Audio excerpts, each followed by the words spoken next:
The red and blue lights painted the brick walls like bruises. Malik Carter stood with his hands visible, palms open, the smell of fried food and summer rain hanging in the air. The corner store door behind him was still swinging slightly, the bell chiming weakly as if unsure whether to stay silent. He could feel eyes on him. From the parked cars, the upstairs windows, the passing bus that slowed just enough to watch. "Step away from the building," the officer said. Malik did exactly that. Slow, careful, the way he'd learned to move when authority decided you were already guilty. The officer's gaze dropped to Malik's hoodie, then to the old scar along his forearm. His jaw tightened. "Let me guess," the officer said, voice loud enough for the sidewalk to hear. "Gang business." The word hit harder than the flashing lights. Gang, not neighbor, not volunteer, not the man who just finished locking up a youth center 3 blocks away after tutoring kids who stayed late because they didn't want to go home. Malik swallowed. "I live right here." "Sure you do," the officer replied, already reaching for his radio. A phone came up somewhere. Someone whispered. Someone else crossed the street. Malik's heart thudded, not from fear of arrest, but from the familiar knowledge that truth rarely mattered once a story had been chosen for you. The officer stepped closer, voice dropping into something colder. "Hands on the wall," he said. "Don't make this worse." Malik turned, bricks scraping his knuckles, a single thought burning louder than the siren beginning to wail. How easy it was to erase a life with one word. Malik Carter had learned to read the street the way some people read weather. The way sound thinned before siren. The way conversation paused just half a beat too long. The way a night could turn from ordinary to dangerous without warning. He felt it before he saw the cruiser. The corner store door shut behind him, the bell ringing once, sharp and bright. Malik adjusted the paper bag under his arm. Milk, bread, a pack of pencils for the center, and took 2 steps onto the sidewalk before the lights hit. Red, blue, red again. "Hey!" a voice called. "You." "Stop right there." Malik stopped. He turned slowly, hands already drifting away from his pockets, palms open at his sides. The patrol car idled, engine humming like something impatient. Officer Brian Harlan stepped out, tall, broad-shouldered, one hand resting casually near his belt. "Evening," Malik said. Harlan didn't return it. His eyes moved over Malik's hoodie, the worn sneakers, the faded logo of the youth center stitched near the hem. He lingered on the scar along Malik's arm, thin and pale, earned years ago breaking up a fight between teenagers. "What are you doing out here?" Harlan asked. "Getting groceries," Malik replied. He lifted the bag slightly. "At 10:30. Harlan said. "It's a store," Malik said quietly. "That's when it's open." Harlan's mouth twitched. Not quite a smile. "Step away from the building." Malik did. Bricks scraped his elbow as he moved toward the wall beside the store. The street had gone quieter. A couple across the road pretended to check their phone. A bus slowed, then kept moving. "Where you headed?" Harlan asked. "Home," Malik said. "Right there." He nodded toward the row of apartments behind them. "Uh-huh." Harlan circled him slowly. "You live around here?" "Yes." "How long?" "All my life." Harlan stopped in front of him, looked him dead in the face. "Let me guess," he said, voice carrying. "Gang member." The word landed heavy, like something thrown. Malik felt heat rise in his chest. He kept his voice even. "No." Harlan raised an eyebrow. "Then what do you call hanging around corners at night?" "I wasn't hanging around," Malik said. "I was inside the store." "Same difference," Harlan replied. He tapped his radio. "You got ID?" "Yes." "Then hand it over." Malik reached slowly for his wallet, every movement deliberate. He passed the card across. Harlan studied it longer than necessary. "Malik Carter," he read aloud. "Funny. Name sounds familiar." Malik said nothing. "Any priors?" Malik. Harlan asked. "No." "Probation?" "No." "Parole?" "No." Harlan hummed, unconvinced. "We'll see." He turned away, radio crackling as he called in Malik's information. Malik stared at the wall, noticing a faded flyer taped near the corner, a missing cat, Last seen 2 blocks away. His fingers curled and uncurled. He thought of the kids still arguing over chessboards when he'd locked up the center, of Jamal asking if he could stay late because his mom was working, of promising he'd bring extra pencils tomorrow. Behind him, Harlan's voice returned. "You know," he said, "this area's had some trouble lately." Malik nodded once. "I know. Drugs, gangs, theft." Harlan stepped closer. "People like you tend to be involved." "People like me," Malik repeated. Harlan leaned in, lowering his voice. "Don't get smart." A car passed slowly. Someone lifted a phone. Malik felt something tighten in his chest. Not fear. Exactly. Something older. Something practiced. "I haven't done anything wrong," he said. Harlan exhaled sharply. "We'll decide that." The radio chirped. Harlan glanced down, then back up. "Turn around," he said. "For what?" "For questioning." Malik hesitated for half a second too long. Harlan's hand shifted. "Now." Malik turned, facing the wall. Cold brick pressed into his palms. The bag slipped from his arm, bread rolling onto the sidewalk. As the cuffs clicked shut, Malik stared straight ahead, jaw tight, the sound of the street rushing back and around him. Somewhere behind him, someone said quietly, "That's messed up." Harlan ignored it. Malik closed his eyes once. This was how it always started. The station smelled like old coffee and disinfectant, the kind that tried and failed to erase what lingered underneath. Malik sat on a plastic chair bolted to the floor, his wrists free now but his shoulders still tight, muscles holding the memory of the cuffs. The room was windowless, painted a tired gray that had absorbed years of voices raised and lowered, confessions and denials, all flattened into the same dull color. Officer Harlan stood at the metal desk, typing.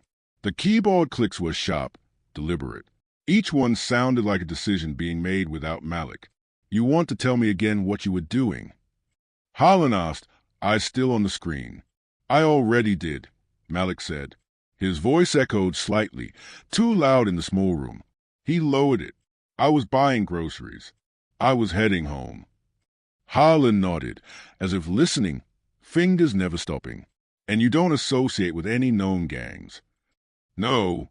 No criminal affiliations. No. No reason to be in that area at that hour." "I live there." Harlan finally looked up. His gaze was flat. "So you say." Malik leaned back, the chair creaking. "Am I being charged with something?" Harlan smiled thinly. "Relax. This is just a conversation." "Then why was I cuffed?" "For officer safety."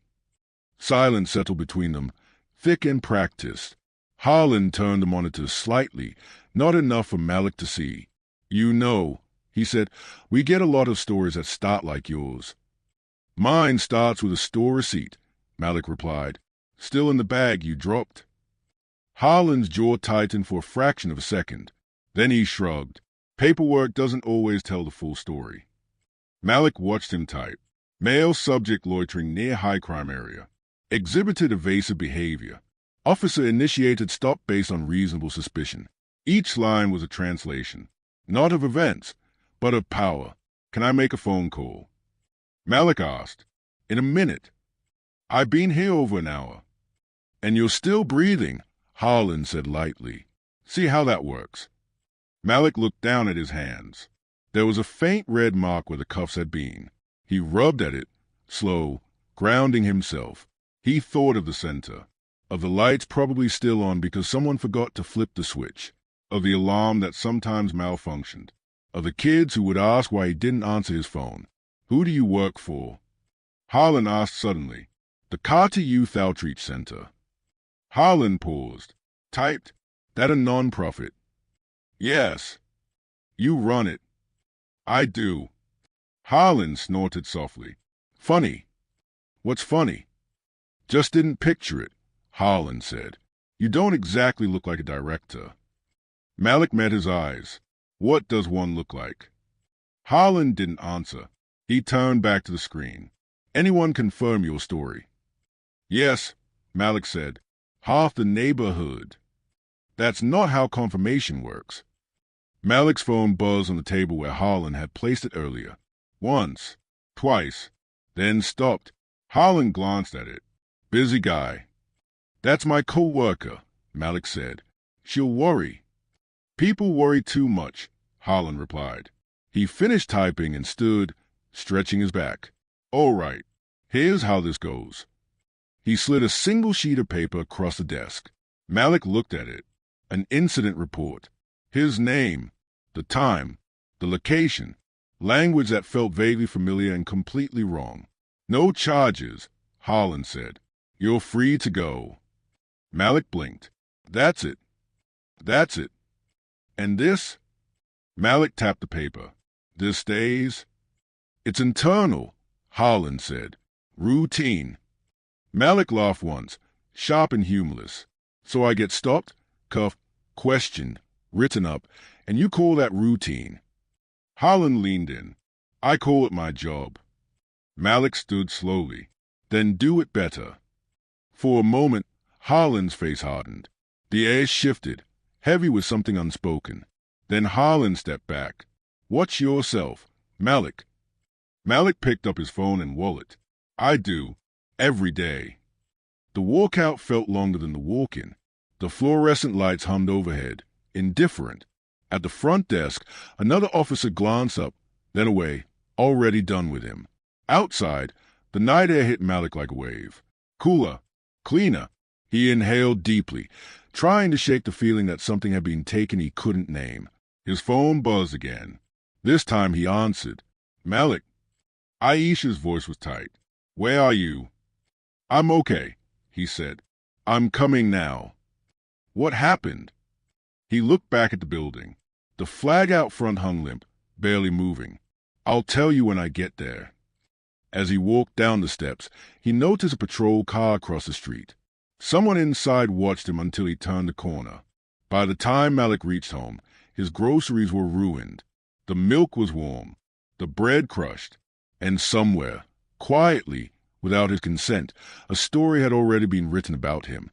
The youth center smelled like pencil shavings, sweat, and burnt popcorn, a familiar comfort Malik usually didn't notice until it was gone. He noticed it now. The door stuck when he pushed it open, just like always. The overhead lights were still on, buzzing faintly. Someone had forgotten again. Malik made a mental note to remind Jamal tomorrow, then stopped himself. Tomorrow wasn't promised to feel normal. Malik.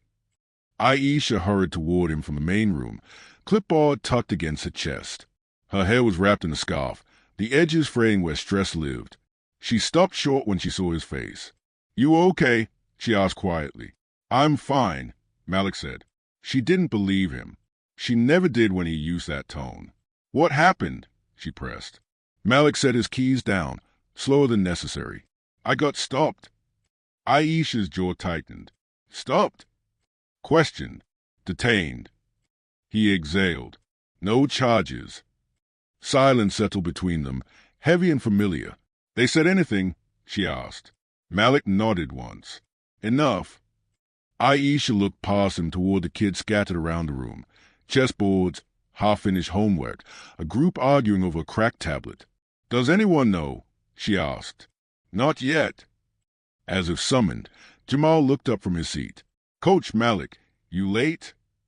Had to handle something, Malik said, forcing a smile. You good? Jamal shrugged. Yeah. He hesitated. Police outside earlier, though. Malik's chest tightened. Outside here. Across the street, Jamal said. They just sat there. Aisha met Malik's eyes. They watching now. Malik asked. Jamal shook his head. Left a while ago. Okay, Malik said. Thanks for telling me.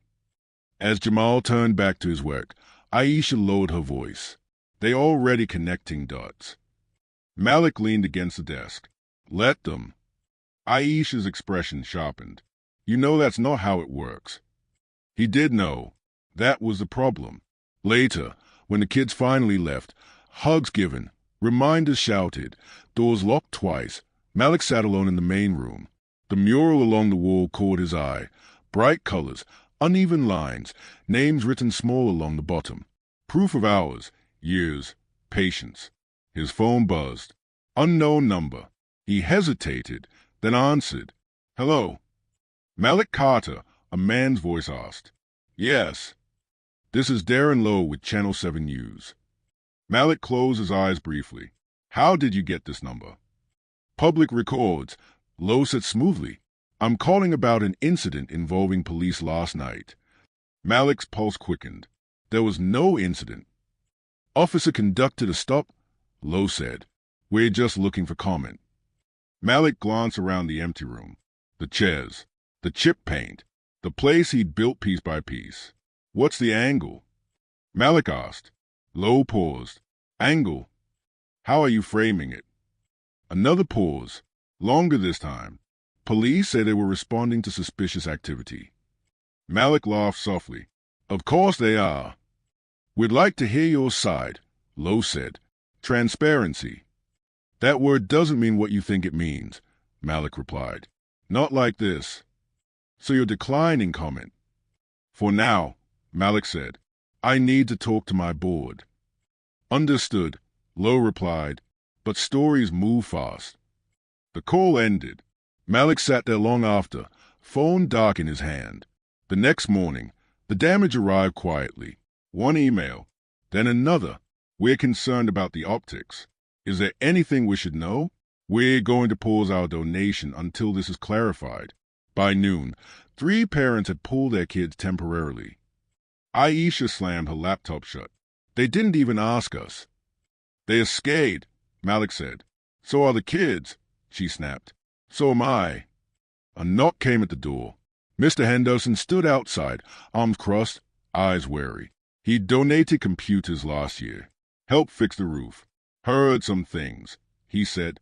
"Come in," Malik replied. "Henderson didn't. Police say you were questioned." "Yes." "For gang stuff." "No." Henderson shifted his weight. "You know how it looks." Malik held his gaze. "I know how it's being made to look." Henderson sighed. "I got to protect my reputation." Malik nodded slowly. "I understand."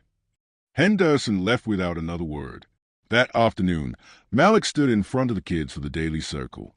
They sat cross-legged, watching him carefully. "Everything okay?" a girl asked. "Yes," Malik said.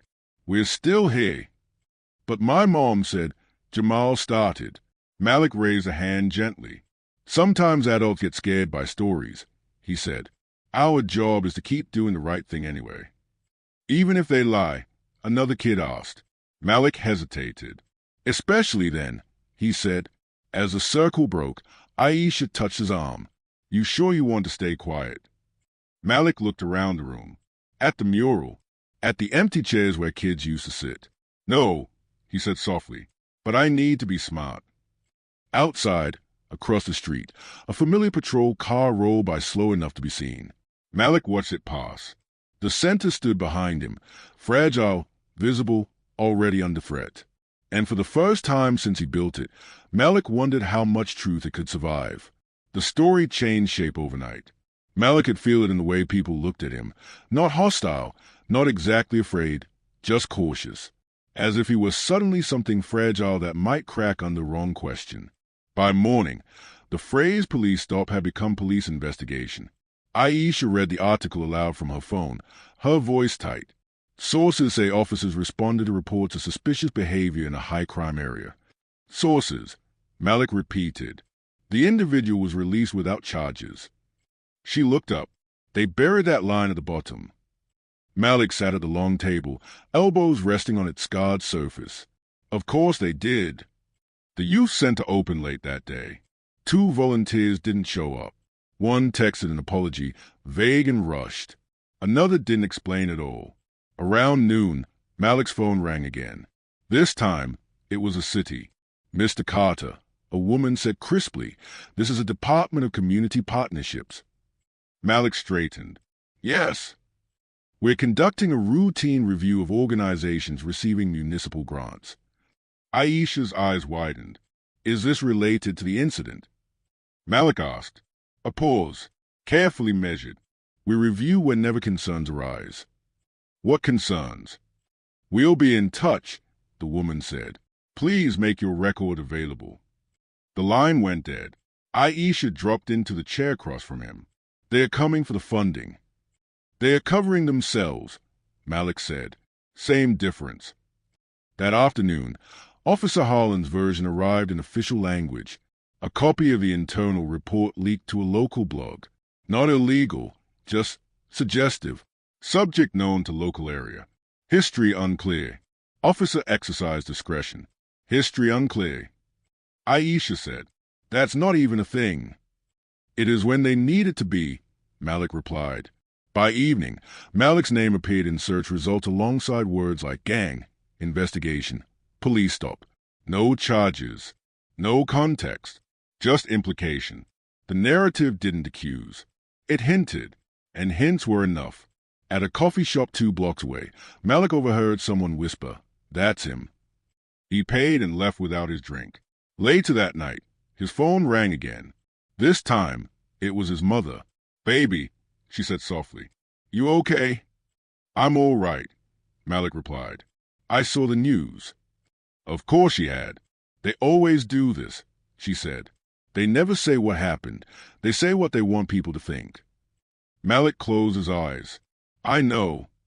"You didn't do anything wrong," she said. "I know."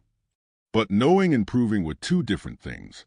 The next day, Malik met with a lawyer recommended by a former donor. The office was small, the walls lined with framed headlines. "Here's the problem," the lawyer said, skimming documents. "They didn't charge you, which means they don't have to defend anything." "So I can't sue," Malik said. "You can," the lawyer replied. "But not yet. Right now, it's about the record." "What record?" "The one they are building," the lawyer said, "and the one you need to counter." Malik leaned forward. "How?" "Documentation. Witnesses. Video." "There was video," Malik said. "Someone was recording." "Then we find it," the lawyer said, "because without it, their version stands." Outside the office, Malik checked his phone. A message waited from Jamal's older sister. "Coach, my mom says I can't come anymore. She says it's not safe." Malik stared at the screen longer than he should have. At the station, Officer Harlan sat in the break room, scrolling through comments on the article. Some supported him. Some didn't. "Good stop," another officer said, clapping him on the shoulder. Guy looked sketchy. Harlan smirked. "Just doing my job." "You hear he runs some youth thing?" the officer asked. Harlan shrugged. "Anyone can say anything." Back at the center, Malik gathered the remaining staff. "We're not shutting down," he said. "Not yet." Aisha crossed her arms. "They want us to fold." "Then we don't," Malik replied. "But we prepare." "For what?" "For the truth to cost us," Malik said. That evening, an email arrived from Channel 7. "We're running a follow-up. Would you like to respond to the allegations?" Malik stared at the screen. He thought of the kids, the mural, the parents pulling away quietly, not wanting trouble. He thought of the report, the language, the way his life had been reduced to a paragraph with no verb strong enough to defend him. He typed a response, then deleted it. Typed again. "Yes, but not on your terms." Across the city, unseen, a bystander scrolled through old videos on their phone, stopping on one they hadn't meant to record. A moment, a voice, a word spoken too loudly. Malik didn't know it yet, but the narrative was about to crack. The video surfaced the way truth often did, quietly, almost apologetically. Aisha was the one who found it. She burst into Malik's office without knocking, phone in her hand, eyes wide and shining. "Malik, you need to see this." He looked up from a stack of spreadsheets, budgets, grant reports, proof of legitimacy that suddenly felt fragile. "What is it?" She pressed play. The screen wobbled for a second, catching streetlight glare in the edge of a car hood. Then Malik's voice came through, calm, steady. "I'm just buying groceries." The camera tilted. Officer Harlan filled the frame, posture rigid, hand on his belt. "Gang business." Harlan's voice said, clear as day. Malik felt something cold slide through his chest. Aisha whispered, "There it is." The video didn't show violence. It didn't need to. It showed tone, proximity, assumption. The way Harlan's voice carried, not just a Malik, but to the street. Gang member. The word hung there, undeniable. Who posted it? Malik asked. Not yet, Aisha said, but it's already spreading. She refreshed the screen. Views climbed. Comments multiplied. That's profiling. Why would he say that? This man didn't do anything. For the first time in days, Malik exhaled fully. Within hours, Channel 7 called back. We'd like you on tonight, Darren Lowe said. Live. On my terms, Malik replied. Of course, Lowe said, too quickly. The segment aired at 6. Malik sat under hot studio lights, hands folded, back straight. The anchor played the clip once. Then again, slower. How did that make you feel? She asked. Malik chose his words carefully. It reminded me how easily a life can be rewritten by someone with a badge. Social media exploded. Former students shared photos of the center. Parents posted testimonials. Teachers spoke up. A local pastor called a press conference. By morning, the police department released a statement. We are aware of the video and are reviewing the incident. Reviewing. Officer Harlan sat at his kitchen table, coffee untouched, watching the same clip on repeat. His phone buzzed with messages. IA wants a meeting. Keep your mouth shut. This is getting big. At the station, whispers followed him down the hall. Did you hear what he said? On camera. Damn. Internal affairs moved fast, faster than Malik expected. He sat in a sterile room again, but this time the chairs were softer, the tone careful. Mr. Carter, an investigator, said, We'd like your statement. Malik nodded. I've been ready. He told them everything. Slowly, precisely, no embellishment, no anger, just facts. When they showed him the report Harlan had written, Malik pointed at a line. Evasive behavior, he said. That's a lie. The investigator didn't argue. City Council scheduled a public hearing. Officer Harlan was placed on administrative leave. Temporary, the department emphasized. Outside the center, kids gathered after school, holding handmade signs. Coach Malik helped me. We are not gangs. Words hurt. Jamal stood at the front, shoulders squared, voice shaking but strong. He teaches us to stay calm when people don't see us right. Cameras rolled. Malik watched from the doorway, heart heavy and full all at once. That evening, Officer Harlan's lawyer called Malik's attorney. We are prepared to discuss resolution, the lawyer said. Malik listened as it was relayed. What kind? Malik asked. Settlement. His lawyer replied, confidential. Malik shook his head. No. I don't want quiet, Malik said. I want record. At the hearing, Harlan testified. I was following protocol, he said. The councilwoman leaned forward. Is it protocol to call someone a gang member without evidence? Harlan hesitated. Cameras zoomed in. I used my judgment. Your judgment, she repeated, or your bias. Silence. The video played again. This time, in a room that mattered. By the end of the week, more footage emerged. Other stops, other words, other men. A pattern. Officer Harlan's leave became suspension. Suspension became investigation. Donors returned.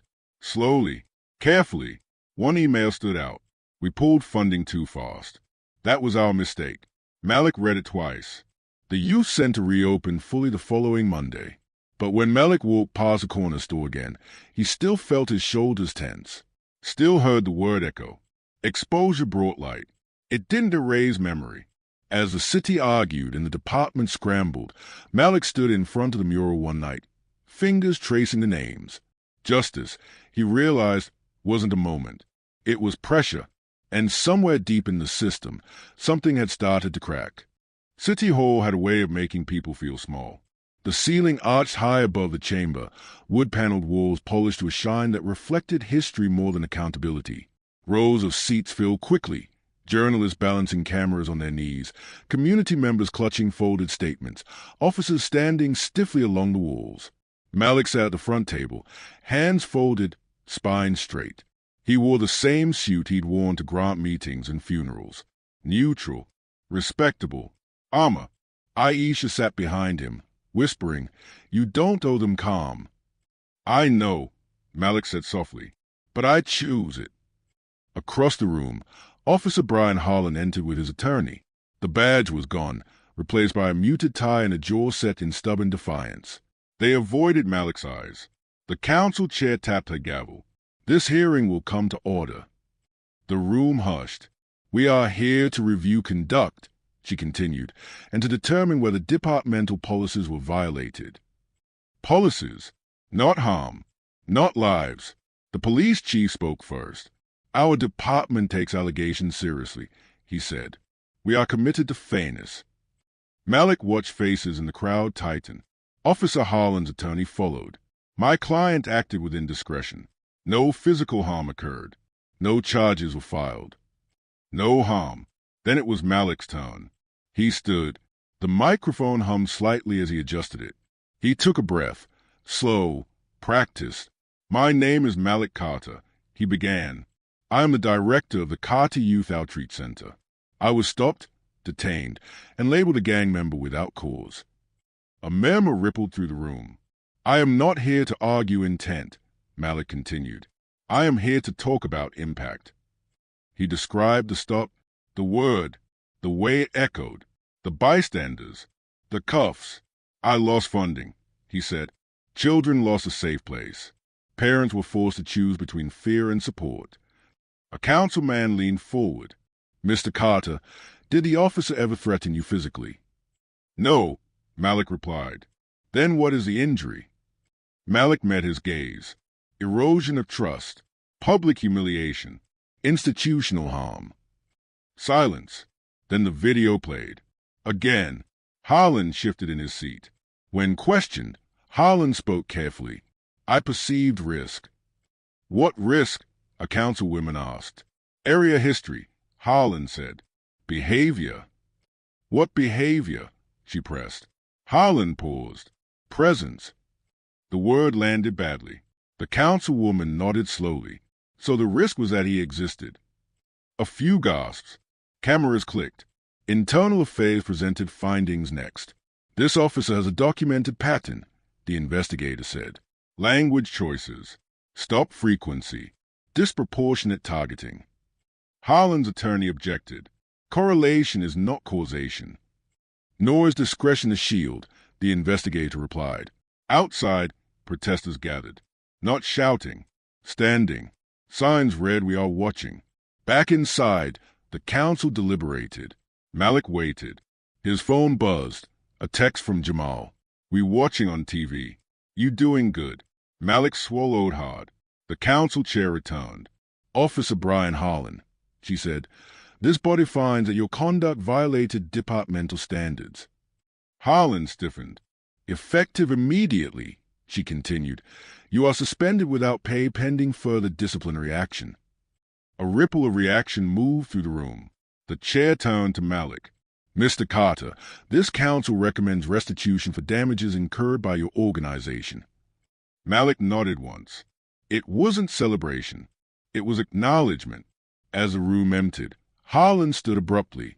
"This is a witch hunt," he muttered, loud enough to be heard. Malik toned. "This is accountability," Malik said. "There's a difference." For a moment, Harlan looked like he might respond. Then he didn't.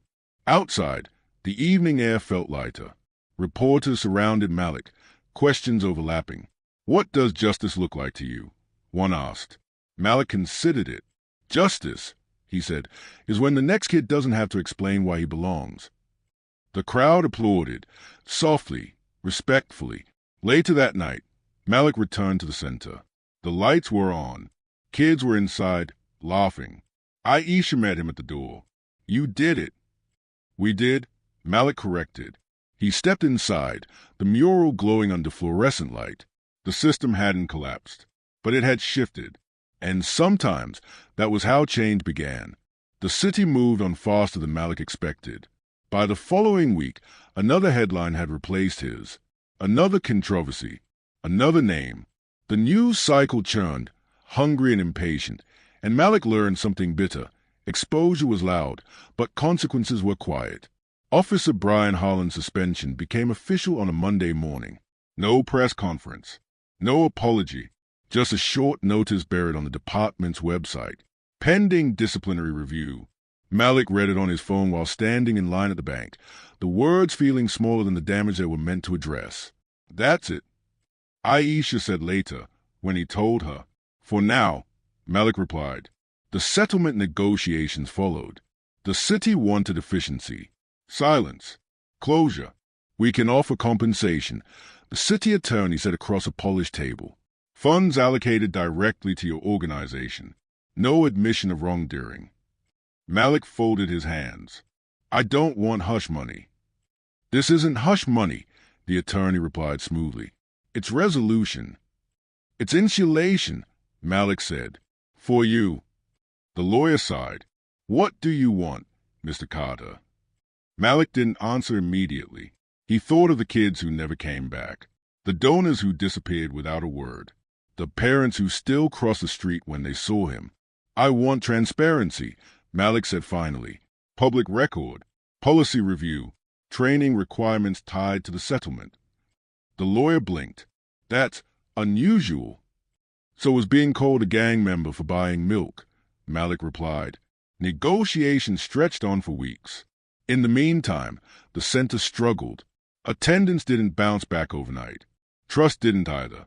One afternoon, Jamal didn't show up. Malik found him sitting on the steps outside, hood up, staring at the sidewalk. Hey, Malik said, sitting beside him. You good? Jamal shrugged. My uncle says police gonna be watching you forever. Malik nodded. They might. So why you still doing this? Jamal asked. Why not quit? Malik looked down the street. A patrol car passed, slow but not stopping. Because if I quit, Malik said, then they were right. Jamal considered that, then nodded once. Inside the department, consequences came unevenly. Harlan's name surfaced again, this time attached to older complaints that had gone nowhere. Supervisors claimed they hadn't seen patterns before. We didn't have enough evidence, one said on record. Evidence, Malik learned, only mattered when someone decided to look. Harlan resigned before the final disciplinary hearing. Personal reasons, the department announced. No badge stripped publicly. No formal acknowledgement of harm. Malik watched the announcement on a muted TV in the center's lobby. Aisha shook her head. He just gets to walk away. Malik swallowed. So do we. But walking away didn't mean walking untouched. Some nights, Malik still woke up hearing the word, gang, spoken casually, confidently, like a verdict. He found himself scanning rooms, measuring exits, watching hands. Trauma didn't wait for justice to finish. When the settlement was finalized, it came with conditions. Funding for the center, expanded programs, a public report on stop-and search practices, mandatory bias training tied to the case. The city council approved it quietly. Malik signed the papers with steady hands. This doesn't fix everything, the attorney said. I know, Malik replied. It fixes something. At the reopening ceremony, the center filled again, not completely, but enough. Parents stood near the walls, uncertain but watching. Kids ran between tables. A new sign hung near the door. Carter Youth Outreach, safe space. A reporter asked Malik, do you forgive Officer Harlan? Malik paused. Forgiveness isn't the goal, he said. Change is. That night, Malik walked home alone. The corner store lights glowed ahead, familiar and unforgiving. For a moment, he stopped across the street, heart rate quickening. Then he crossed anyway. Inside, the clock nodded. Rough year, huh? Malik smiled faintly. You could say that. When he stepped back outside, no sirens followed. Still, Malik didn't relax until he was halfway home. Consequences, he realized, were never evenly distributed. Some people carried them briefly, others carried them forever. And yet, the center was still open. The kids were still learning. The system, cracked as it was, had bent just enough to let light through. Malik walked on, shoulders squared, knowing that survival itself had become a form of resistance. The mural took a full Saturday to finish. Malik stood on a ladder, paint-speckled jeans clinging to his knees, watching Jamal step back from the wall with a grin too big for his face. The kid had insisted on the final stroke, a thin line of yellow cutting through deep blue, bright enough to catch the light from the windows. "Looks like hope," Jamal said. Malik smiled. "Looks like work." The center hummed below them. Not loud, not the chaos it once held, but alive. Chairs scraped softly. A tutor laughed. Someone burned popcorn again. Recovery didn't arrive all at once. It arrived in pieces. A parent returning after weeks away. A donor writing "we're trying again" instead of "we're sorry." A city official who shook Malik's hand and didn't rush away. Some wounds stayed visible. Malik noticed them in himself. The way his shoulders tighten when sirens pass. The way his mind catalogued exits before he catalogued faces. He noticed them in the kids too, in the questions they asked now. "Coach," a girl said one afternoon, "what do you do if a cop's wrong?" Malik considered her carefully. "You stay calm," he said. "You stay alive. And you tell the truth when it's safe." "Is it always safe?" she asked. "No," Malik replied honestly. "But silence isn't the same as safety either." Across the city, Officer Brian Harlan's name faded. He found work elsewhere. Security. No badge. No press release. The system did what it often did, absorbed the shock and moved on. Malik didn't track him. He couldn't afford to live in that direction. Instead, Malik poured himself into rebuilding. New programs, trauma-informed workshops, sessions on knowing your rights and knowing your worth. The settlement funds went where Malik promised they would. Counselors, supplies, scholarships, every dollar documented, every receipt scanned. Visibility, Malik learned, was a kind of shield. One evening, Malik stood outside the center as the sun dipped low, the sky bruised purple and gold. A patrol car slowed at the corner. His chest tightened. The car rolled on. Aisha watched him exhale. "Still gets you, huh?" "Yeah," Malik said. "Probably always will." She leaned against the doorframe. "But you're still here." Malik nodded.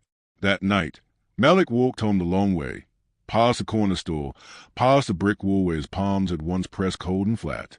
Someone had taped a new flyer there. Community meeting. Know your rights. Malik stopped. Read it twice. Smiled. At the meeting, he didn't speak at first. He listened as others shared their stories, similar, quieter, unfinished. When it was his turn, he stood slowly. "I'm not here because I'm brave," Malik said. "I'm here because silence almost cost us everything." Heads nodded. "This isn't about one officer," Malik continued. "It's about systems that choose comfort over correction, and communities that survive anyway." Applause followed, not thunderous, but steady. Later, walking home under streetlights that no longer felt quite as threatening, Malik's phone buzzed. A message from Jamal. "Coach, I got into the high school program you helped me apply for." Malik stopped in the middle of the sidewalk, heart swelling painfully. "Proud of you," he typed back. "Keep going." At the center the following week, Malik added a small plaque near the mural. It didn't name the officer. It didn't recount the incident. It read, "This space exists because we refuse to disappear." One afternoon, Malik caught his reflection in the glass door, older than he felt, steadier than he used to be. The city hadn't transformed. Racism hadn't vanished. Power hadn't apologized properly. But something had shifted. A crack had formed, not wide enough to celebrate, but wide enough to plant something. Malik locked up for the night, lights clicking off one by one. As he stepped outside, he paused, listening. No sirens, just the quiet hum of a neighborhood still learning how to see itself clearly. Malik pulled his jacket tighter and walked forward, not untouched, not unafraid, but still standing.